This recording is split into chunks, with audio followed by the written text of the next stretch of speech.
Hindi ko alam ang gagawin ko. Nagising na lang ako isang araw.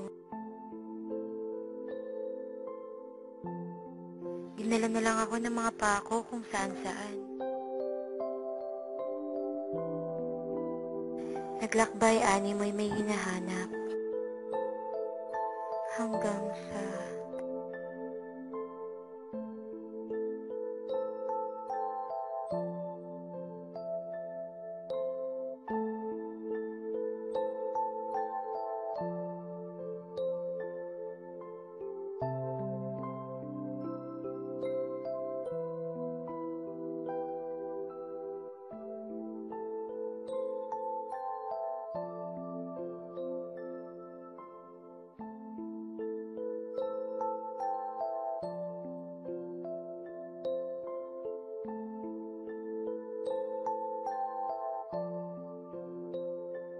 Hindi ko maintindihan ang panahon.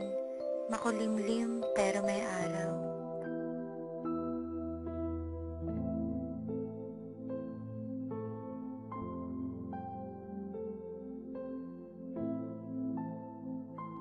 Nakilala ko si Mang Angelo.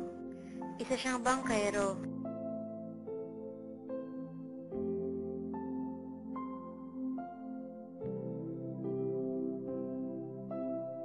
Malamlam na mata sa malayo nakatingin.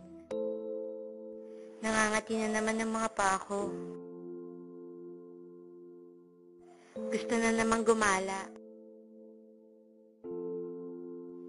Pinasyal ako ni Mang Angelo.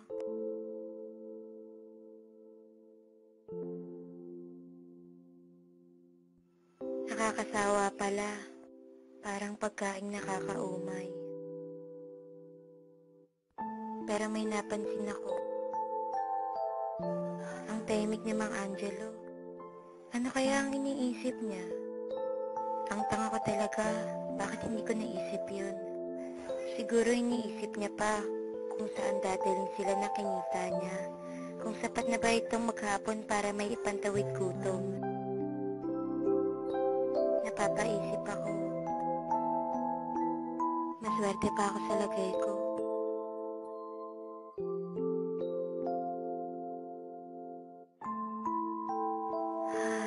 Tapos na pala ang biyahe. Pero bago ako umalis, nagpahabol si Mang Angelo. Ingat kayo sa pagkakat ha. Nakakalaglag kayo dyan. At nagpaalam na siya sa akin. Ibang klase ang paglalakbay kong yun. At sa tuwing inaalala ko ang mga sandaling yun, pinipikit ko ang aking mga mata. At hinaharap ang magandang ngayon.